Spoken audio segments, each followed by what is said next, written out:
This is Speaking of Shakespeare, conversations about things Shakespearean. I'm Thomas Dabbs, broadcasting from Aoyama Gakuin University in central Tokyo. If you are joining us on YouTube, you should know that this program is also available on your favorite podcast platform. This talk is with Heidi Craig of the University of Toronto. We will first have a look at Heidi's very recent book, Theater Closure and the Paradoxical Rise of English Renaissance Drama in the Civil Wars. We will also discuss other areas of Heidi's past and future scholarly work, including her contributions to research in dramatic paratext and to digital development in that area. This series is funded with support from the Aoyama Gakuin University Institute of the Humanities and also with a generous grant from the Japan Society for the Promotion of Science. Hello, Heidi. Good afternoon to you. It's my morning, your afternoon. Welcome back to our little series here. It's so good to see you again. Great to see you, Tom. Thank you for having me. It's our pleasure, and let's get to your new book out of Cambridge University Press with a title that I have practiced because it's kind of long. This is Theater Closure and the Paradoxical Rise of English Renaissance Drama in the Civil Wars. Now, to those of us who are not schooled in this, there we are. And to those of us, I didn't see you holding it up because I was reading it because I wanted to get the title right. Those of us who are schooled in this know one thing for certain that never has changed is that in the 17th century, from 1642, at the beginning of this Civil War period, several civil wars, until 1660, that 18-year period is a dead zone for English drama. And I think that was established long before we were on this earth, and it was something that no one has ever questioned. And here comes Heidi Craig, and you remind us that theater performance isn't the only way that drama survives, and in some cases thrives. And you have looked at this period and talked about the paradoxical rise. Now I'm going to hand this over to you because I think this is just brilliant. It's just a brilliant contribution to scholarship. And tell us a little bit about how you got into this and what inspired you to look at this period, this dead zone that none of us look at, right? We go up to 42 and then start again at 60. What inspired you? Thank you. So the project started, my inclination as a Shakespearean is to be somewhat contrarian. So I'm attracted to people who sometimes challenge the idea that Shakespeare was the greatest writer that the English language has ever produced. People like Voltaire, George Bernard Shaw, Robert Greene, for instance, and there was a bit of a rivalry there for Shaw as well. But for people who challenge the idea that Shakespeare is really the pinnacle of high culture. In the interregnum period, the period I'm looking at between 1642 and 1660, that's really the sort of challenging of Shakespeare par excellence. And not only Shakespeare, but Shakespeare's contemporaries. And so really the entire tradition of English Renaissance drama or early modern drama, which produced some of the most magnificent works of art that we now know and treasure. That whole tradition was really stymied and closed down for political, but also for cultural reasons. So the period I'm looking at, it really began with sort of a mystery. We know this great tradition of English Renaissance plays that flourished from the late 16th century till the early 1640s. And then, of course, we have the Restoration tradition. When the theaters reopened in 1660, you get the resumption of drama and some really wonderful, especially Restoration comedies that we know and love. But my question was, what happened in this intervening 18-year period when the theaters closed in 1642, between that time and when they reopened in 1660? Now, the story, as you say, is typically the idea is that the theaters closed, so everyone stopped thinking about drama, everyone sort of forgot about the tradition, and the theaters closed, and that was that. And to me, this just didn't make a whole lot of sense. Censorship, given what it is, psychologically humans are drawn towards what is withheld from us. When something is censored, it only makes us more interested and more drawn to it in many ways. So I sort of took that as my governing principle. And it really, when I dug into the archive and reading these materials about what people were saying about English drama when the theaters were silent, it really rang true that people were thinking about drama in new ways.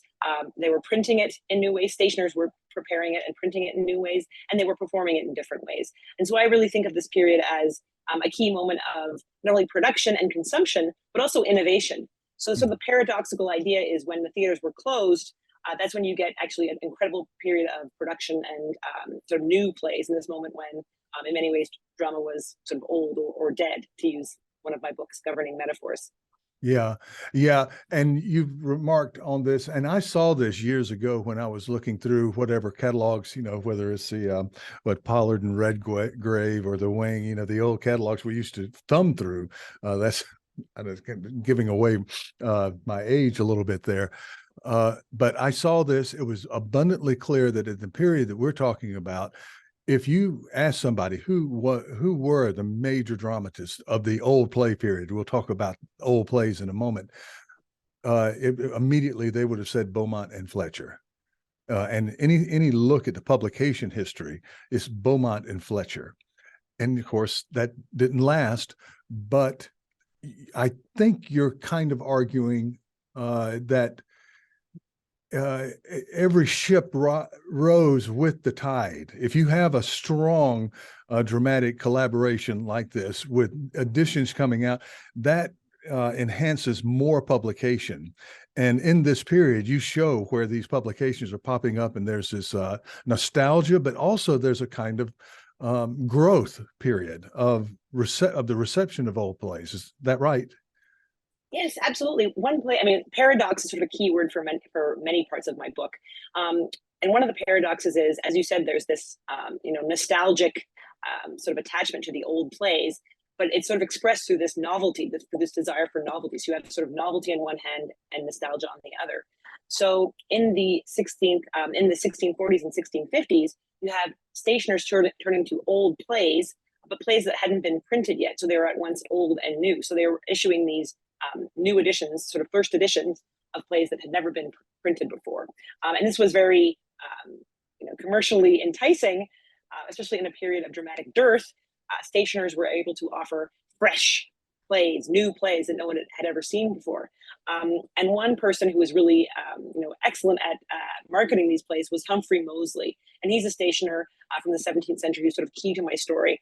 And one thing he did, his sort of canny marketing move, was present a series of plays called New Plays. And no one had ever done this before. No one had ever, and of course, first editions had been printed, but he collected plays and presented them as new plays.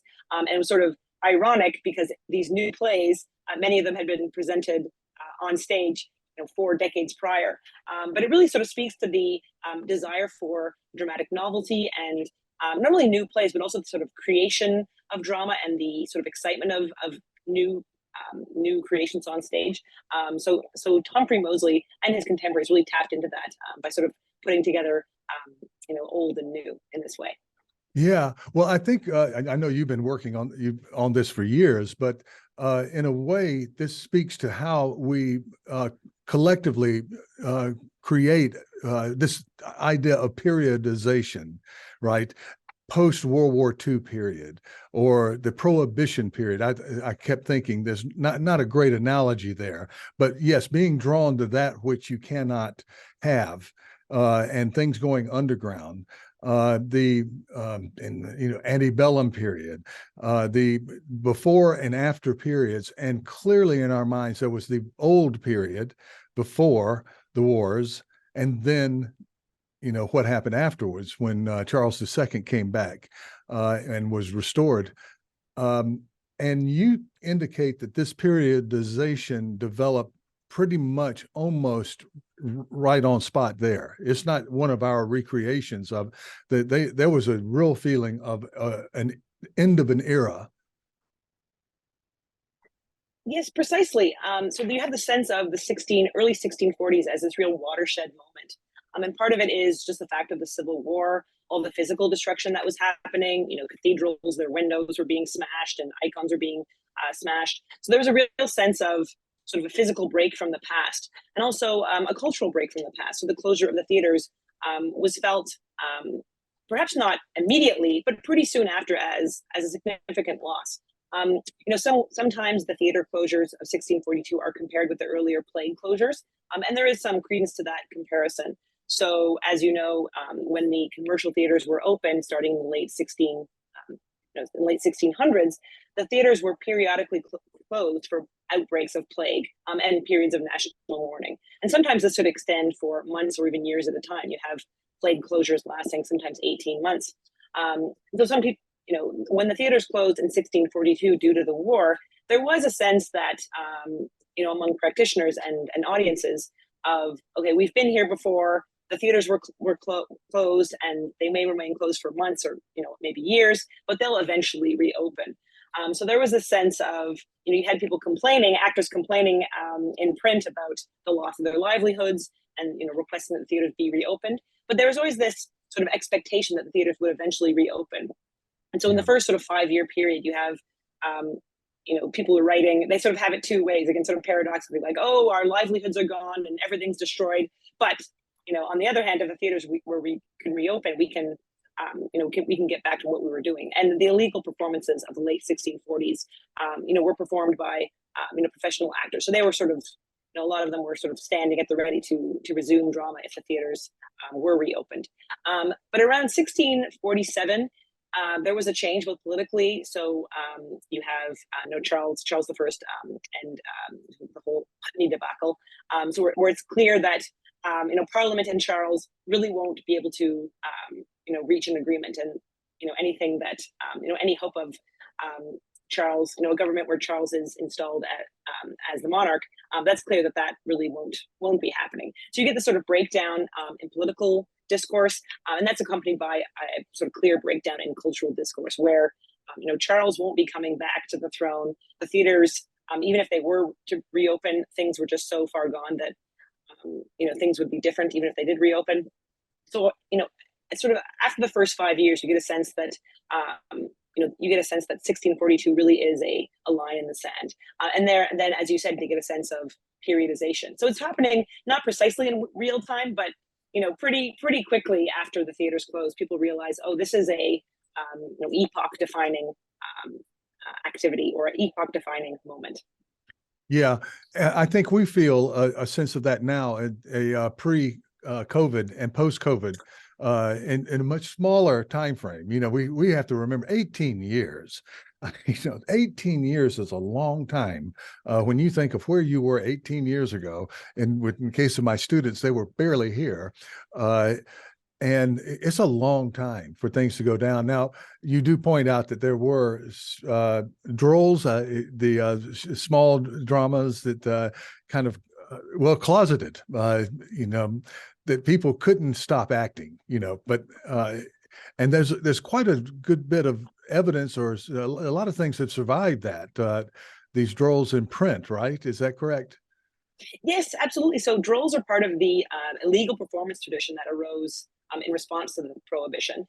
And so there's two sort of phenomenon that are worth describing. So you have the drolls, which are short playlets. Usually they're drawn from longer plays. So you'll have a short extract from Henry IV or plays from Beaumont and Fletcher. And they're usually comic, and they'll be, sort of a few minutes long, and they usually stage the favorite comic scenes from well-known plays. So a good example is the droll from Henry IV, The Robbers Robbed, or The Bouncing Knight, is essentially all of Falstaff scenes, sort of taken out from Henry IV Part 1 and just sort of put together. Now, these drolls often don't make a lot of sense. They sort of depend on a sort of folkloric knowledge of Falstaff, or in some cases, you just like Falstaff, so you want to see him on stage, even if the plot doesn't make much sense, because they just sort of, the context is really been removed. So you have the drolls, and the droll as a form sort of emerges in response to the raids on drama. So that's the other thing that's sort of important to know about performance in this period. So when people would perform plays in London usually, but also other places, there was always the threat for government raids by the local authorities, and these soldiers would go in and bust up the performance. The money would be confiscated from the ticket sales, and more devastatingly, the costumes would be seized. And so it's interesting because our best knowledge of clandestine performance is actually due to these records of raids happening on performance. Because if the performances were, if everything went off as planned, you wouldn't really know about them because they're clandestine. So the raids is when we sort of hear about what went wrong. And we have, in one story, there's a performance of a play where the player had had a crown on his head. He was a player king. And when they, the cops come in and bust up the performance, and they take the player king crown, they'll take turns, trying it on. And so during a moment when, the monarchy itself is at issue, that's a very sort of symbolic moment. And since costumes were so expensive, the fact that the authorities would seize the costumes, it was very devastating for the actors. So the droll emerged partly in response to the threat of raids. The idea being you could get up, perform a play or playlet very quickly, and then just get out with your money and your costumes intact. So this sort of short form was a less risky way to perform. Yeah. So you just can't kill it off. It's basically it. You can make it go underground. I guess some of the soldiers who were raiding probably were in attendance at a performance. It's just, okay, boys, we got to go in and hit this. It would be a little bit, again, that false analogy I'm making between prohibition, the idea that the mayor's in the speakeasy drinking with the boys until, the word comes down that he's got to close the place down. So they make a big public exhibition. You could see maybe something like this. What a dramatic moment, right?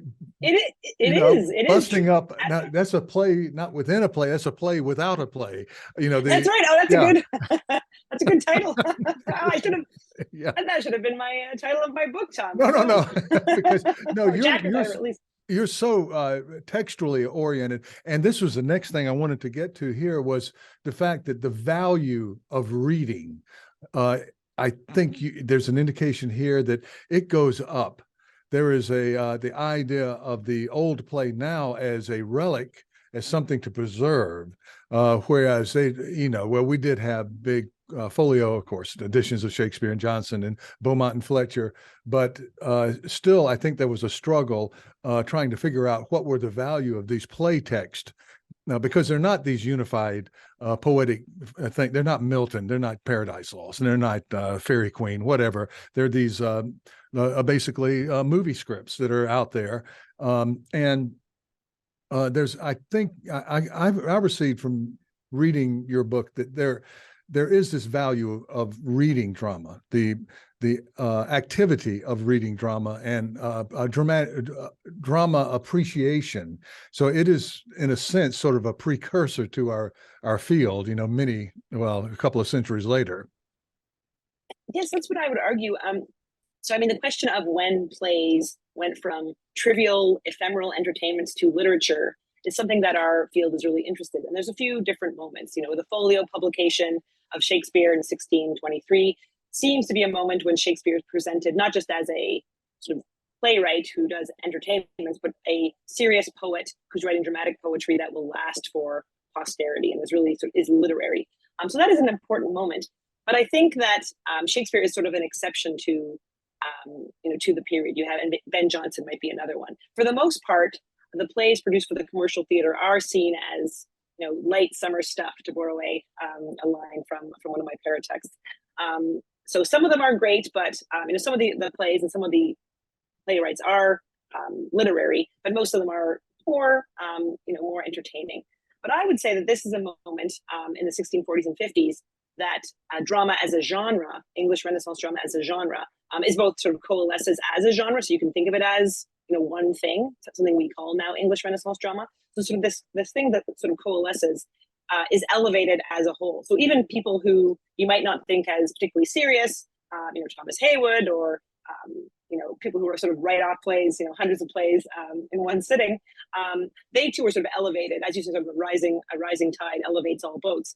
They are too elevated as part of this, belonging to this corpus of English Renaissance drama where you have, you think of, it's in this moment where you think of sort of Shakespeare, Johnson, and other figures as belonging to one coherent category.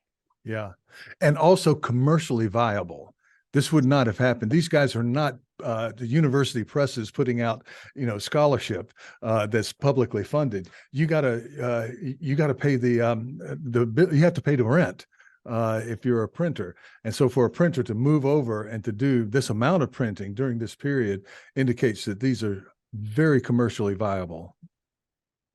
Yes, it's interesting. It's a period of canonization, but also of commercial production. I think they go in. Sometimes we think of them sort of separately today. We have high art on one side, and then popular, economically viable text on the other side. But I think this is really a period where those things dovetail. Partly because the stationers who wanted to make money, of course, but they also saw themselves as the guardians of high culture in a time where it was very directly being attacked by the authorities. So the stationers wanted to preserve what they saw as high art, but they also wanted to make money. And Humphrey Moseley, again, is a key figure in that. He was a great reader. He actually printed Milton, funnily enough, even though Milton was, his political views didn't ally with Moseley's own royalist views. But Moseley was a great reader, and he knew what would sell, and also what was beautiful. So it's interesting, some of these key figures really we have to thank for printing these texts so that we still have them to enjoy today. Yeah, and I think it's a hard argument to make. I've been making it throughout my career, but if you don't have this period of reception afterwards, obviously it dies, it goes away, and it falls into somebody's basement or attic, whatever was printed, or maybe it isn't printed. There's so many people who have lived and died who we may remember as a great artist, but that never happened. And so these old plays, 18 years is long enough to kill off, and that's what the Puritans wanted to do. They would have been perfectly happy to have had this whole thing erased, in sort of Maoist fashion from history. But apparently they did not go after the printers. They just went after that physical space. Yes, it's interesting. I mean, this is people have various thoughts about this idea. Some people would argue that the whole sort of argument that the Puritans really had it in for drama, really targeting drama, is actually sort of not entirely true. I mean, I would argue, Susan Wiseman makes this argument in her book, Drama in the Civil War from 1997, who's one of the great, Susan Wiseman is a great person whose work I draw on. Emma DePledge is another person, Rachel Willey. These are people who've written, I didn't come up with this idea of looking at the 1640s and 50s. I'm certainly drawing on lots of excellent work. But Susan Wiseman makes this argument that where it's perhaps right to say that the closure of the theaters in 1642 was more pragmatic than political. It became a political campaign as time went on, because there wasn't only one ordinance. There was an ordinance of 1642 banning the theaters, but it was reissued several times. And the one that was issued in 1647, for instance, made it very clear that plays were not to be tolerated because they provoked God's wrath. And so it's very clear that where in 1642 it was a temporary injunction against plays only while the war was on. By 1647, the people who were issuing these decrees, and they were Puritans, they wanted to end drama forever, point final. So it is, even though sometimes the whole idea of a royalist, the drama-loving royalist on one hand and the drama-hating Puritan on the other hand, there is some more complexity to that. But generally speaking, I think that you may have had individual Puritans who liked drama, but I think generally speaking, the sort of Puritan ethos, was very suspicious of drama. So I think that sort of those broad contours are still true, even given the exceptions. Yeah, and even with the naming of people as Puritan, there's a problem there. At what point does someone become a Puritan? There are clear examples of people who just apparently didn't want anybody else to have any fun. Kind of our modern understanding, but there were people who were. There were, men of the cloth who were very serious, and they felt that, this probably wasn't the best thing for society, and, wouldn't vote against something like this, but probably they privately enjoyed any number of things, in terms of their own personal entertainment. but then you have to think of the good of the commonweal and that sort of thing and where we're going. So it's so complex. That period is so complex historically. Yes, and it's not just plays. I mean, the government tried to ban Christmas celebrations, tried to ban drinking on Sunday or drinking altogether. Morris dancing, sports on Sunday. So there was, there's a lot of things. Banning Christmas. That's like what the Puritans and the Grinch have something in common. But Yeah. and it really was. If you do think of, even though given the complexity of it's sort of an oversimplification to say the Puritans were opposed to fun. In practice, the ordinances they issued were certainly opposed to many things that we think of people having a good time. Yeah, well, that came to North America, and I think I'm right in my history of Christmas in North America. It was not a big deal for the settlers, the early Puritan settlers in the Northeast, and I think it was the German immigrations, and then the Germans were going to have their Christmas, and that was more moving out to the Midwest, and then of course the department stores and so forth. People found out how much money you could make off of Christmas, a long time ago. But yeah, the abolishment of Christmas, anything, this whole lack of mirth, the part of social, but individual and social consciousness, that you have this spectrum of people who have too much fun. Obviously, they're drinking too much, they're raising too much hell, and yes, this is not good for society. I think we all agree. And then you go all the way to the other end. Let's just sit around and think about God and work and do nothing. Anything fun is suspicious, right? And as I think you're saying is that most of us exist somewhere in the middle of that spectrum, perhaps. It's funny you say that, Tom, because Francis Rouse, one of the people who crafted the original ordinance of 1642, which banned the theaters, he suggested replacing the theater with fasting. So that doesn't. That sounds like fair trade. So you could, that really sort of speaks to it's sort of a quite dramatic example of. Let's go out on Friday night and fast together, right? What fun.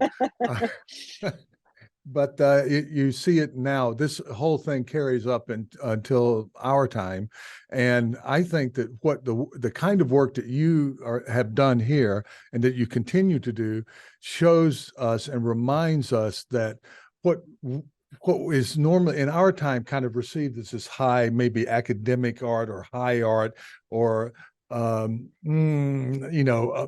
the non-elite, better than.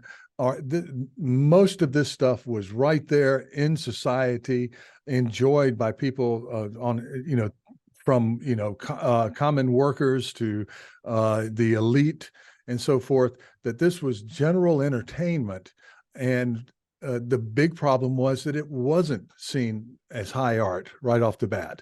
It had to work its way through a reception period that you've covered so wonderfully, and it could have been lost, but we are in our universities and our university positions and so forth, still from generation to generation, trying to keep this in play because we see the continuity here. There's something valuable here that needs to remain in play.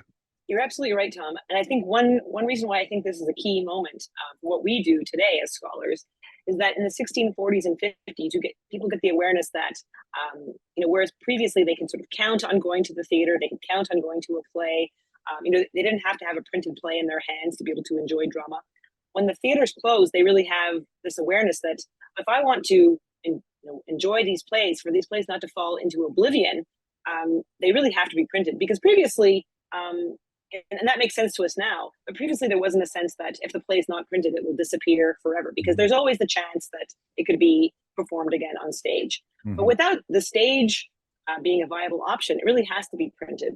And in that case, I mean, the sort of common person didn't enjoy these plays, but once plays are, legally in the exclusive realm of print, you do get people looking at the sort of silver lining of this moment, where they say, oh, you no longer have vulgar people as audiences for your plays, because only the literate people can read your plays. So this was, people sort of presented this as a way of sort of elevating the drama, insofar as the audience was now exclusively literate.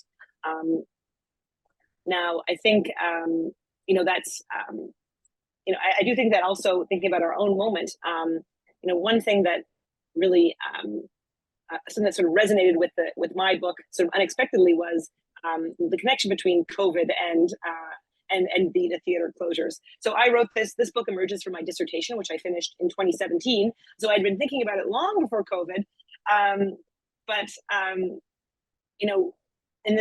During COVID, the theaters closed, public entertainments had to close, actors were suddenly put out of work, people had to sort of scramble and figure out what to do. And one sort of story people would tell about performance, or about the performance during the interregnum period, my period, is that, oh, well, there was a legal performance, so things weren't too bad because people could perform legally and they sort of eked out a living. Now that is true, but one thing COVID was sort of brought to light was, similarly, people would put plays on Zoom or have alternate forms of presenting the theater, but it really was devastating for the practitioners. A Zoom play didn't attract the same type of audience or the same revenue as a play on the stage.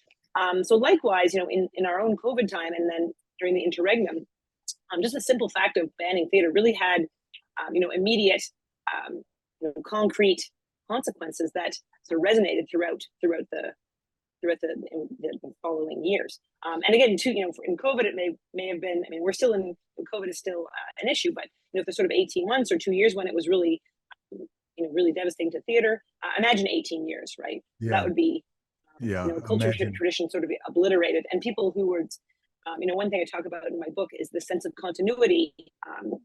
You go from Richard Burbage to John Lowen, for instance, and sort of the successors of, there's always someone else to pick up the baton. But after 1642, you get the sense of sort of a dead end. And I think that's sort of one reason why we're attracted to these plays, why people were attracted to the plays in the 1640s, was the sense of a dead end, and the sense of, if we're not going to let these plays fall into oblivion, we really need to do something. We need to make a concerted effort to print them, to preserve them, to read them, to think about them carefully. And so that's why I think, what's happening in the 1640s and 50s is important for what we're doing now, today, in 2023, the sense of, these, we can't access them on stage anymore, so we need to read them carefully and really, first preserve them physically and then read them carefully, because one argument I make in my book is that we have a lot in common with people in the 1640s, because in 2023, we can't see a play as it was staged in the early 17th century. And in the 1640s, that wasn't true either. Immediately that sort of tradition was cut off and was at a remove from people in the mid 17th century. So that's the first sort of the moment of the scholar of early modern drama having to access the plays primarily through textual means. That really starts in the 1640s. So those people are our predecessors. Yeah, well, we can return to this, but I'm seeing a segue right now, and let's see if I can get this ship into harbor. You're dealing with a nostalgic attachment to the prior age, in the age that you're considering, the Civil Wars, with all of that disruptive stuff going on all over the place. I mean, real violence and real just mayhem, and as these factions tried to get things sorted and reach a settlement or whatnot. And at the time of all of this destruction, even more destruction of relics and holy areas, and so just terrible stuff all the way around. In the middle of all this, you have this burgeoning publishing industry that is doing something that it hadn't done before. Right now, I'm making the comparison again with COVID, that as we had to close down, now the poor actors, people who stand up comics, people in entertainment who required studio audiences, all of those people were hit so hard. Yet if I'd contacted Heidi Craig in 2017 to ask about her research at that point and said, let's Zoom. You said, what is this guy? You know, Right. I think Tom has, got into some mushrooms or something in his backyard. I've never heard of this. What in the world? Oh, and we're going to sit here and talk like we're talking now. Normalize that, so we're fine. We're fine with it now. And so there was that. There's the birth of these things in the middle of the death of so much other stuff.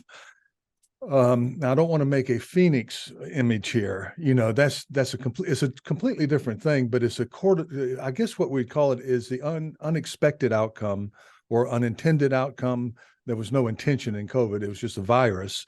There was a great amount of intentionality in the Puritan movement in the period you're dealing with, but even before COVID, you and I both saw the value of preservation and bibliographical cataloging, the boring stuff, the stuff that puts people to sleep. If they ask you at a cocktail party what you do, we were both drawn to digital means because it's so abundantly clear that when you're dealing with bibliography, dealing with cataloging, that the ability to search digitally just beats all, right? These big catalogs that you still do see all over the place, where you'd have to pull down. If you're a lawyer, you have to go to the statutes of the state of New Mexico and pull down 1949 and, zip through, and you'd hire people to do that for you. And now you can just bring it up, and pretty soon, even now, there's going to be a very directed AI that can pull that, do all of this stuff for you. And you are doing digital projects, and that's what I want to do, is get into your digital projects. We can return, but you are working with two in particular, and I'm going to hand this to you. There's some acronyms here I don't want to mess up. Okay, thank you. Yes, so my project, which I'm co-creating with Sonia Masai, is EMDP, that's the acronym, which stands for Early Modern Dramatic Paratexts. Mm-hmm. And it focuses on paratexts which were printed in English drama from the first days of printed drama, so about 1515, to the closure of the theaters in 1642, or to the closure of the theaters and then the reopening of the theaters. The original book, I actually have it here. Excuse me. So this is the original Paratext in English printed drama, edited by Sonia Masai and the late great Thomas L. Berger. Yeah. So this book is a printed reference book, and it's 2-volume. I have the other volume on my shelf here. This includes transcriptions of all paratexts, so things that surround the drama, dedicatory poems, cast lists, dedications, commendatory poems, errata, and anything that sort of frames the play that isn't the play itself. So in this 2-volume reference work, they printed all the paratexts for plays printed to the closure of the theaters, 1642. So that's an important date. So when Sonia and Tom were working on this project to present paratexts, which tell you a lot about the production of plays on stage, the production of plays in print, ideas about performance, ideas about the content of the plays. They're very rich. It's a rich repository of information, which was more or less untapped until Sonia and Tom published this book in 2014 with Cambridge University Press. So when they were creating this reference resource, they decided to end in 1642 because they felt that the intervening period between 1642 and 1660 really represented a different body of material that was reflecting on the closure of the theater. So they sort of put a pin in 1642 and said it will be for someone else someone else to take up, pick up the baton. So this is where I came in. When I was working on originally my dissertation, out of which my book emerged, I was really interested in the paratextual materials printed after 1642 to 1660. So paratexts in printed drama, printed in the period of the theater closures, which reflect on the theater closures and reflect on any number of things, but weren't in this reference book. So for my own purposes, for an independent study, I thought, I'll just do the follow-up edition for my own independent study, thinking, how long could it take me? How many could there be? 1,000 pages later of transcription of paratexts, using also, I use a lot of, I was in the archive, but I also used early English books online, which is an incredible resource.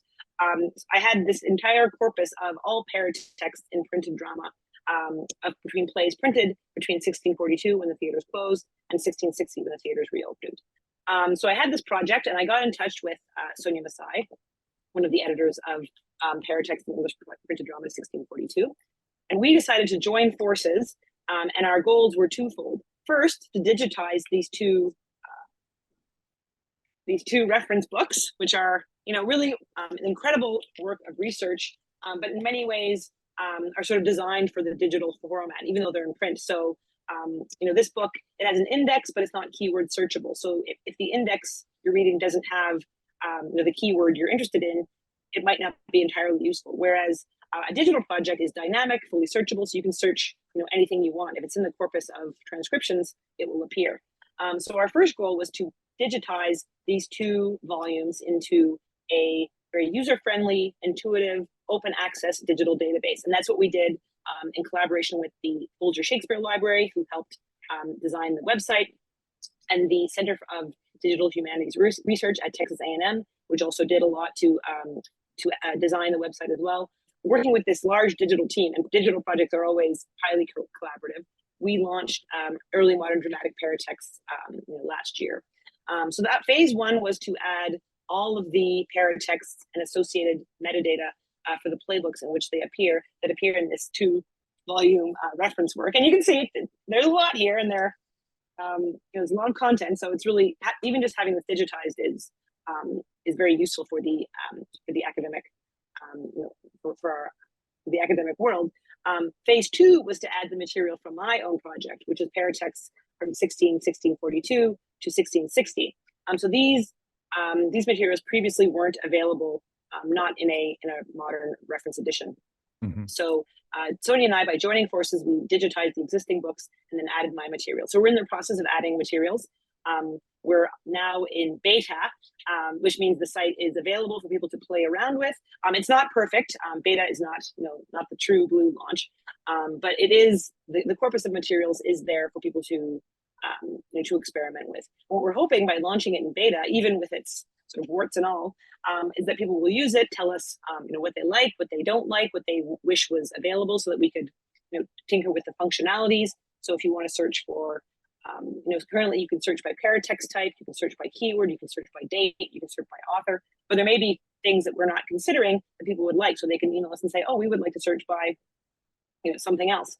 So at this point, we're still pretty flexible. And another exciting news is that the Paratext project, which was developed and hosted, as I said, by the Folger, is now joining forces with LEMDO, which is the linked early modern drama online, which is hosted at the University of Victoria, led by Janelle Genstad, and again, a wonderful team of collaborators. So we're going to be integrated into the LEMDO suite of projects, and that is sort of in process right now. So that will be the MDIP. Our project will be fully TEI encoded, which we're in the process of doing, which will make it much more sort of functional and interoperable with other sites, including the plays and the LEMDO suite of texts. Now, by TEI, that's Text Encoding Initiative, is a long-standing way to encode or to present, to frame text digitally, and the digital humanities community has gravitated into this as the superior form, and the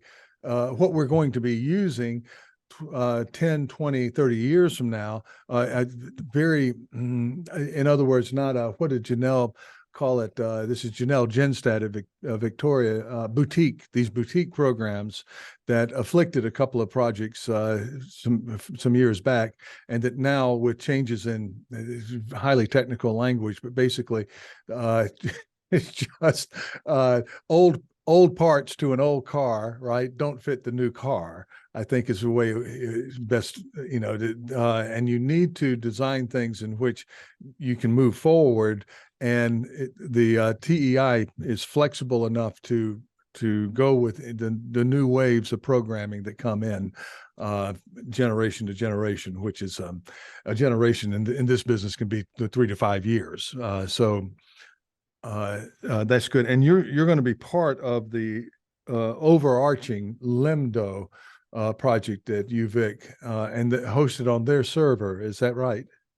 Yes, that's right. And one great thing, so LEMDO is a long-standing project, and they have critical editions of plays by Shakespeare, but also plays that aren't also readily available, so sort of less traditionally popular plays. So plays that people want to read but can't find an edition of easily. So one great thing, obviously it's great to make these plays available. And one nice thing about us from the perspective of Paratexts is that they chose to exclude the paratextual material, partly because they were aware that Sonia and I were working on this project, so they thought we would eventually join forces. But now it won't be a matter of a link to our project. The project will actually be fully integrated in the LEMDO suite. So you can go see the paratext for the Jew of Malta, and then you can read the Jew of Malta itself. And so Yes, excellent. And this is all open access. yes. So, those big books that you're showing us, and, the academic books can be outprice the, mere mortals.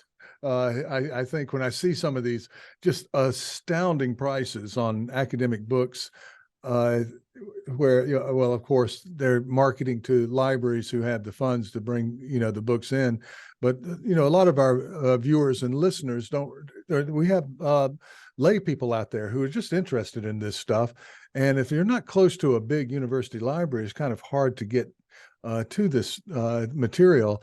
And these open access online sites, I think most of us would say we like holding a little book in our hand and reading it. But I had to work quick to get access to Heidi Craig's new book. And I was glad that there's the Kindle option while I wait on the hard copy, right? And so, yes, it's hard to find editions sometimes of the Jew of Malta in hard copy.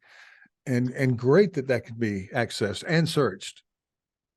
Yes, it is. It's a good, access is really important for digital projects. Economic access, if you can't afford a $150 book, but also access in terms of expertise. So some of these reference books require a fair bit of prior knowledge to be able to just sort of parse.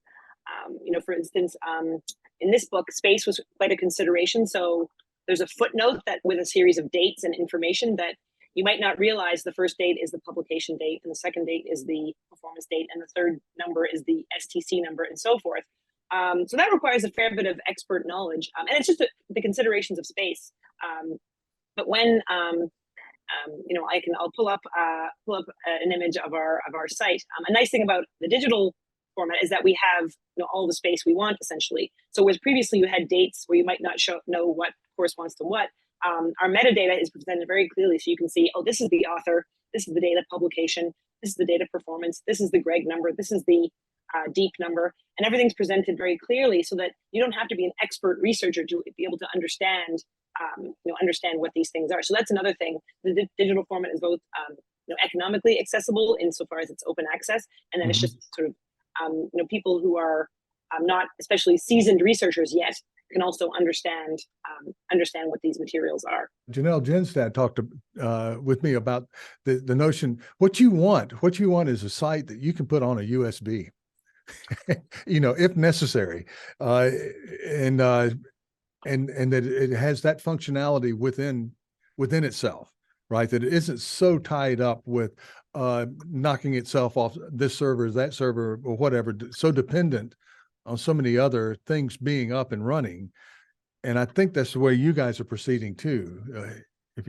That's a really good point. I mean, one thing, printed books, I like printed books, having them in my hand, but another nice thing about print is that I put this on my shelf and tomorrow it will still be there. And, 25 years from now, it will still be there. Yep. But with digital projects, that's less assured, and you never know, there's various things that could happen. Software is updated, or what have you, servers go down, and projects can disappear. And I forget what the exact statistic is, but the number of digital projects that were curated 10 years ago, a fraction of them still exist, of DH projects, and that is represents a lot of knowledge, a lot of labor that is just lost. And one thing Janelle Genstad is really really her important work she's doing is that projects are endings compliant. So projects that even if sort of the framework of the project is no longer extant, the data can be preserved forever, much like a printed book will, barring floods or fires or moths, the printed book will exist forever, essentially. Yeah. So for the data, for a project to be endings compliant, and Janelle is really the expert on this, ensuring that digital projects can be, put on a USB key or saved, in some format, such that no matter what happens, the data will exist, in perpetuity. And she's really, doing this work, and it's really important work, especially as we all start to turn to digital projects. We don't want our work to disappear. Well, we've worked on this with the little project that we're doing at my university to digitize rare Bibles that we hold. And not a huge collection, but some very fine editions in there that nobody knows anything about. I was here for 10 years and just didn't know that we had these in our library. And it brought them out for an exhibition. And I went downstairs. We have a chapel downstairs, and it was in the foyer of the chapel where the Bibles and some other religious texts from 16th, mostly 16th, 17th century. Well, where did these come from? So our library right across the way, we have special collections. And so that we began, digitizing them. However, I'm making a short story long. The thing is, this year, we're making sure everything is on USB. And it will be held, after my retirement, after the next person's retirement, whatever, it will be held in our departmental library on a USB. So if someone gets interested in it, there it is. If for some reason the website disappears, whatever, we still have the data and images and so forth. And I think that's very important. Yeah.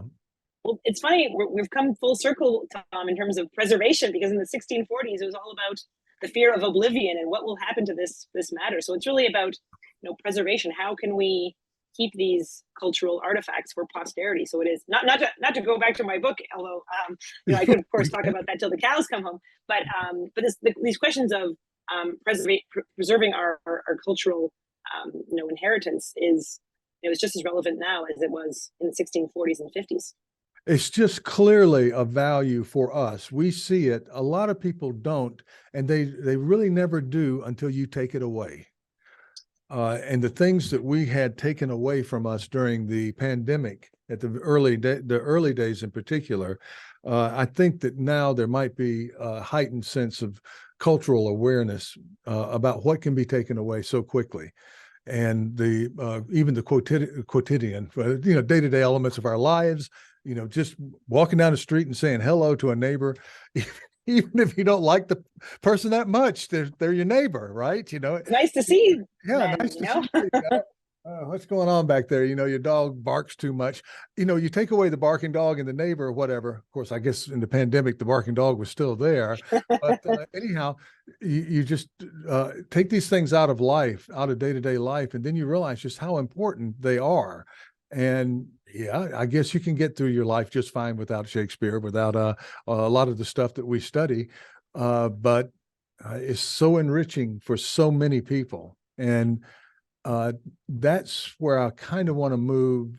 I have a couple of questions for you about this last age that stuck in my mind. And so selfishly, I see this coming up even as late as the early 19th century. They talk about the prior age.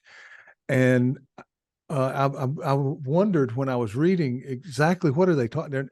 I think they're talking about the Shakespearean period, or what they would see as the old drama, that period before the war, right? The last age. And that stuck for well over 100 years, maybe 150 easily. And Dodsley is coming out, let's say turn of 19th century, whatnot, coming out with his old plays. And old plays, when paper got cheaper, just huge, additions and additions. And Shakespeare is prioritized in terms of single editions, but within this whole flood of dramatists of the last age, or the old drama, it stuck. It's funny you use the word flood, Tom, because actually there was a running sort of metaphor in the Restoration that Shakespeare and his contemporaries were giants before the flood. And the flood, you can think of it as this sort of cataclysmic division. The flood was the Civil War. But you think of this sort of antediluvian period where, before Noah, things were different. But there was a sort of similar sense in the Restoration that before the Civil War, these people were sort of different, almost a different species. People like Shakespeare and Johnson, they were sort of giants of culture. They wrote a different, they spoke in a different way. Their plays sounded different. The performance tradition was different. So there was a sense of something being sort of alien and removed from the Restoration, but also very important. So they were giants, they were titans of the field, and they're doing, there was a great admiration, but there's always a sense of sort of removal of what they were doing. And I think that sort of carries through. And Dodsley, that phrase old play, that's a word. Oldness is a really important concept to my book, because pretty early on, around the late 1640s, you get the sense of plays that weren't, particularly chronologically old. They may be 10 years old. They were being grouped in with plays that were produced 100 years prior. So you get this sort of sense of this watershed moment of the Civil War and the closure of the theaters, and everything produced before that, which previously would be sort of striated. James Shirley, in the Caroline period, James Shirley didn't think of himself as a contemporary of Shakespeare, right? There was, 30 years dividing them. But from the Restoration, James Shirley and Shakespeare, or in the 1640s even, James Shirley is mentioned in the same breath as Shakespeare, someone belonging to that period before. So you get this sort of great, what was before thought as a great variety of drama. Elizabethan drama is different from Caroline drama, and Tudor plays are different from Jacobean plays. But after the theaters close, it's all sort of swooshed into one, it coalesces into one singular category, which we now call early modern drama. Now, they didn't use the phrase early modern drama in the 17th century, but they did use old plays, and they use it repeatedly. And that's a phrase that you see, it's pretty consistently applied to plays before 1642, and it becomes sort of a category in its own right. And it's a category that's intelligible, and that is, something that's used by Robert Dodsley, or the category sort of sticks. And so it's sort of interesting to think of, oldness as, in some ways, you think of it as sort of a nebulous category, like, oh, is this old or is that old? But certainly it's a phrase that's consistently applied to plays performed before 1642. Yeah. Okay. So you're doing this without an archive. Without the archive, the actual physical archive where the books are. Right, you don't have much to go on there. You need that for your research, which is something I love about this type of research. You need the archive, and in your case, I think the Folger was very important.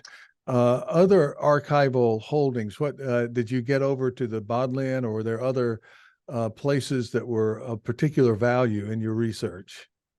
Well, the Folger really was, incredibly generous. I had a year of fellowship, long-term fellowship at the Folger, and it was from 2018 to 2019, which in retrospect, it was sort of before the flood of COVID, right? Yeah. And it was such a wonderful year. There was so many wonderful people there who I got to collaborate, have lunch with, have coffee with, just, work together with. And it was really such a wonderful year, sort of intellectually and socially, and it was really vibrant. So the Folger was a wonderful place to work. I also had the privilege to work at the Huntington Library in California, and that's paradise. You have the beautiful gardens, wonderful staff, wonderful people. It's such a fantastic place to work. So working with the early material there, and then I was at the Newberry as well, working with different material, on a slightly different project. While I was there, I still had to take some material out from the 1640s and 50s, just to have a peek, even though I was working on my second book project on rags and rag pickers and textual culture. But certainly I did. I was very fortunate to be able to go into these archives and be supported by these fellowships. So I really have to thank the Huntington and the Newberry and especially the Folger. Just wonderful that exists out there for scholars, particularly early career. In that case, you may not think of yourself now as so much early career as heading in more mid-career. I still see you as early career. And maybe. Oh, that's good. That's good. Still have a few tricks up my sleeve, hopefully. Yeah, and you are now at the University of Toronto, and you have, I believe, you have Fort Book over there, which I've had the pleasure of visiting. It's just incredible visual of approaching the U of T library, which is also a place with an astounding collection there. Well, I'm not jealous as much as just, I'm grateful that somebody thought to do that. And so there you have it. Well, you have another friend in Toronto, Tom. So certainly, if you ever want to come down and over to Robarts Library or to the Thomas Fisher and enjoy an afternoon at Ford Book, I'll be there. Yeah, you'll be there. Yeah, I'll have somebody there. Whether I spoke with Holger, we were talking before about that, and Holger Syme, who's a friend of the program. There are a lot of people whose names have come up, and there's so many more people, Heidi, I want to talk to. We have limited resources, and so it's there's a little bit of a sadness because you just see. I'm thinking that you did this, with your morbid chapter titles. It's got kind of there was a sadness because you had a list of names in your acknowledgments, and I'd go through and I would just think, oh my goodness, the people that I would love to, I wish I could do this every day. I don't know if I could get through the reading, but let them tell us. But there's so many people out there that have worked. You just showed an enormous network of people who are involved in this kind of stuff in your acknowledgments. And people were so generous with me. When I was at the Folger and the Huntington, I was relatively junior. I had just come out of my PhD program, and people really took the time to, sit down with me. They didn't, didn't have a position. I wasn't established, but people were so generous with their time and with their ideas just to, take me for a coffee, and they often did, buy me my coffee or my lunch and just share their time and their expertise with me. And so those are the people I really, whose expertise and whose academic generosity has really sort of made me the scholar I am. So I'm very grateful to them. And you're part of that too, Tom. You've been so, so wonderful inviting me to these programs. And we had our, the Digitizing the Stage conferences at the Bodleian in 2017 and 2019. So you're part of that too, Tom. I have to thank you as well, certainly. Well, yeah, but I feel sort of humbled by some of the names in your acknowledgement list. There's some extraordinary people in there, all of them really, but some people who have passed on now. You're talking about Harry Berger, and Sonia made it abundantly clear how much influence he had on her career. You take this where you were talking about being contentious, but this younger, contentious Italian woman who comes in and disagrees at a conference, and instead of being exiled, taken under the wing of a senior scholar at that time and guided and so forth. It seems that you're talking about the same sort of mentorship that, we talk about all kinds of things. People bicker with each other. There are a lot of family arguments and so forth, but there's an enormous amount of mentorship, and your case brings this out. And that's absolutely, absolutely. Really good that these people do take their time, and you would think they wouldn't, but they do. They do. Yeah. And you mentioned, I've had some mentors who have, passed on, at the University of Toronto, at the University of St. Andrews. I worked with Barbara Murray, who worked on restoration adaptation of Shakespeare. And she was really crucial to making me realize that there was this sort of, afterlives of Shakespeare after 1616 or after 1623. So she worked in the 1660s and various adaptations of Shakespeare, William Davenant and so forth. I know, and without her, I probably wouldn't be on this path. So, various mentors who have, whether they are still on this astral plane or who have shuffled off this mortal coil, I'm certainly very, very grateful to them. And yeah, it's a sadness. They're here or not. Yeah, there's just some people you just feel should just live forever. Then there is a kind of sadness there, but then again, there's also some happiness in the fact that we have survived this. The people have been trying to kill off the humanities. One of my podcasts is dedicated to that for decades now. Just globally kill it off. I don't think this is a puritanical thing. It's more of a utilitarian, I think, movement. As we moved into academia, then the question, it seems perennial, comes up: why do we need those folks over there? And and then again, if you just wipe it out, the next day people are going, "What did you do that for?" I mean, we like that. Uh, you know, yeah, maybe our son and or daughter or whatever is not going to study Shakespeare at this university, but we like the idea that this university has Shakespeare. Right. Even Absolutely. though And I think there's things like there's Chat GBT, I suppose, but Chat GBT isn't particularly good at writing interesting things or beautifully. It can write a grammatical sentence, but it can't think interesting thoughts. And it will be, it's good at maybe crafting code or various things.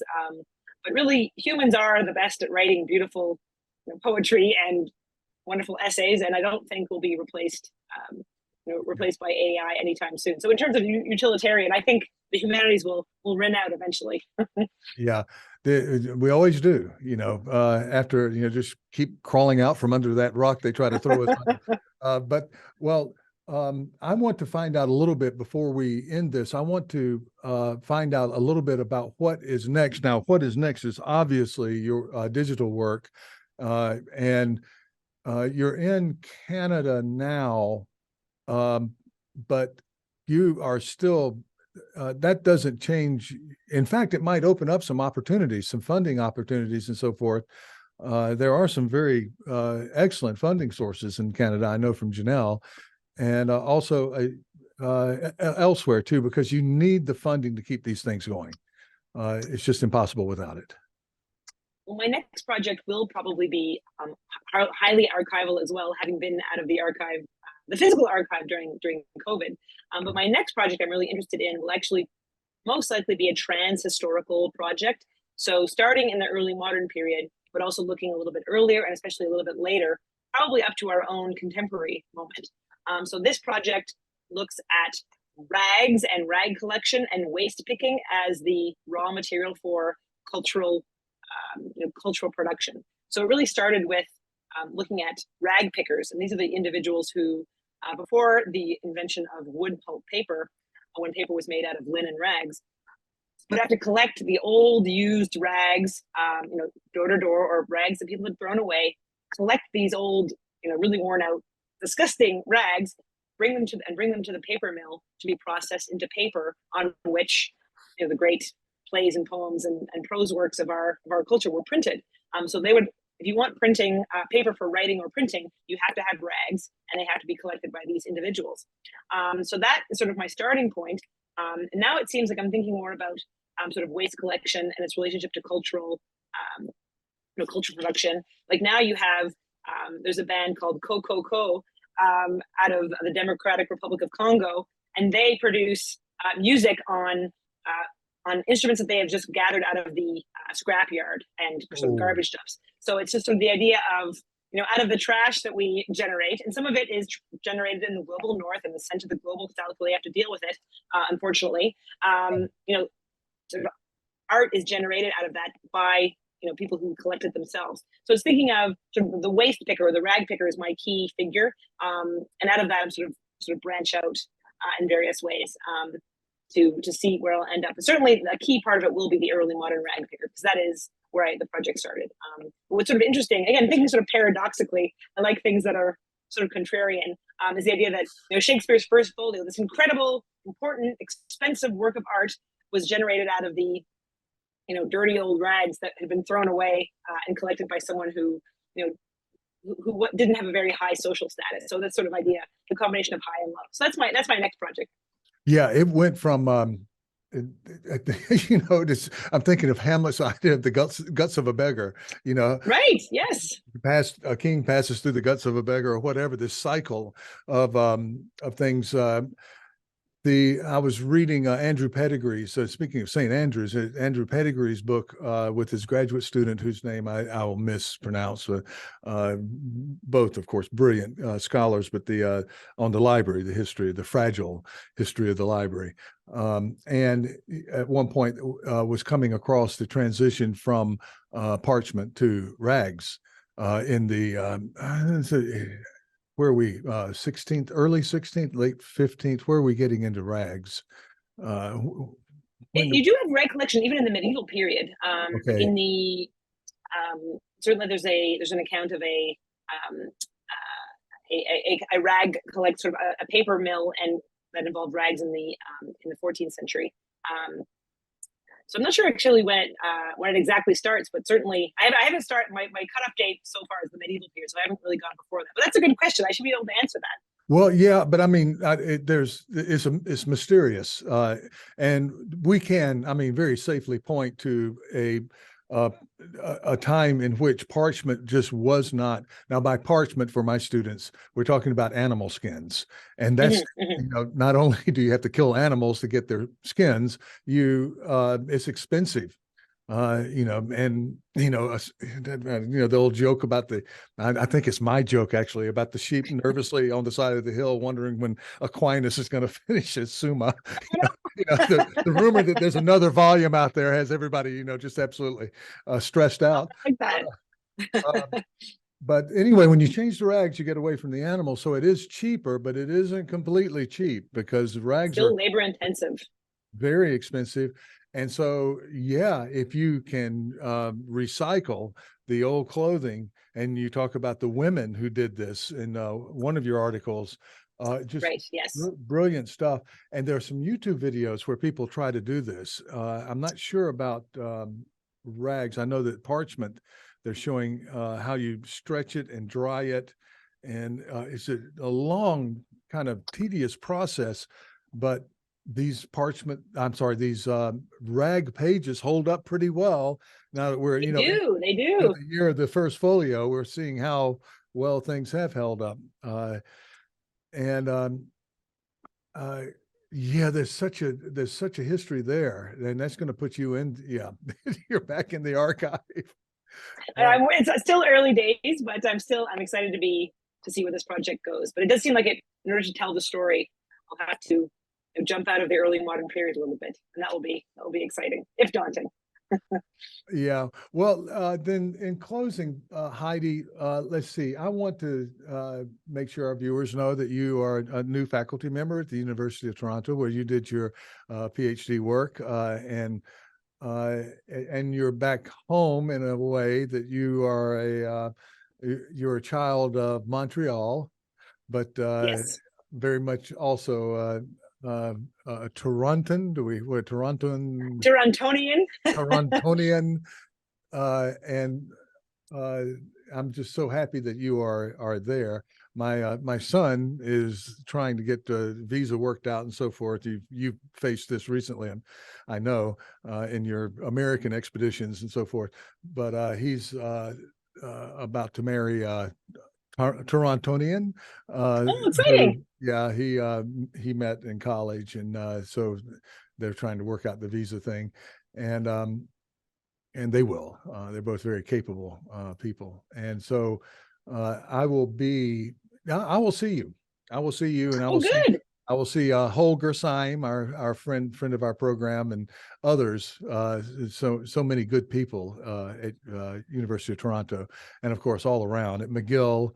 Of course, we just had Steve Wittick on our campus, and who did his work at McGill. So I have a lot of fondness. I grew up in the American South, and so Canada was just this foreign country for us now, but it feels like a second or third home for me now. Absolutely, Tom. You have lots of friends here in Canada, and that's exciting. When you come to visit, we'll have to have a big get together. Yeah, well, I may have missed you. I went to the RSA in Toronto some years, maybe 2018 or 19. Oh yes, I was there. Yes. Well, I didn't really know you then. Yes, that's true. That was before. That was before we knew each other. Yeah. That's right, because it was before the digital, and so my wife and I were there, and we had a few extra days. You want to go out and see, so we went to Niagara. Now it was still cold. Beautiful.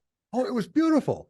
It was just, she loved it. I thought it would be a little bit, Niagara. It's a sort of American, sometimes made to look like kitsch, but just the falls, you can't beat them. They're spectacular. They are spectacular, and we had a wonderful time. And we went up to, we drove around a little bit and went to Niagara on the Lake, that little town there, which was very charming. It was very cold, and I had a rental car, and this Canadian fellow and his wife, I parked, and he was standing on the sidewalk, and he said, "How do you like that car?"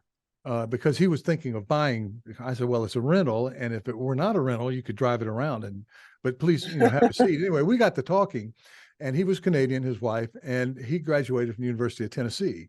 And he found Oh, out in our funny. conversation, that I was from South Carolina. And he said, "I'm trying to go back and visit because I had a wonderful time when I was in Knoxville, and I had a wonderful time in college." And he's about my age. And his wife said, "No way." And I'm going, "No way are you taking me down there." Like, Just for a little visit? I mean, no, no. And he and I were kind of pleading, saying that it's not as bad as people make it oh, out to it's be. lovely. Oh, there's Yeah. wonderful, certainly wonderful parts. Yeah, no, that's, Uh, yes, no, I hope yeah. she was convinced. She would have an excellent, excellent visit if she made it down there. Well, I've been trying in my life to improve the image of my home turf, and it's just every now and then something makes national news that brings us down again. Somebody does something You're stupid. doing a good job, Tom. You're doing it. You're representing very well. Well, I'll try, and we have that. So, anyhow, Heidi, you're not going to be a stranger. I hope I can keep this going. I don't know how long I can keep it going, but I hope I can keep it going long enough to where we could have you back after your next big project comes out. I would love to do a program on the digital stuff out of University of Victoria, and that particular. I really want to see that thing get better and better. And I think that's the course it's on right now. Oh, that would be wonderful. That'd be such an honor to be here for a third time, Tom. Second time was already such a privilege, but that'd be fantastic. Anytime Well, you want to speak, I'm certainly keen. when we have you on, we're having a lot of other people on from the 17th century. This program we're bringing, we're collaborating with the dead, and but not forgotten. And partially because of your work, largely, I think, in some cases because of your work. And we're collaborating with very much the quick, the people you have acknowledged that have helped you and so forth. So if I can't speak with anyone, then I hope that I'm communicating somehow by proxy with those people. But it has been our pleasure. If I could ask you to stay just a moment after we finish and debrief just a bit. But thank you again so much, Heidi. I'm sure that our viewers and listeners will be absolutely just wowed by the work that you have been able to do in your career thus far. Thank you so much. Thank you. My thanks are all due to you, Tom. It's been so fun as always to speak with you, and really, really, really a great afternoon or morning for you, as the case may be. But it's always always very illuminating and very enjoyable to speak with you. So thank you for having me.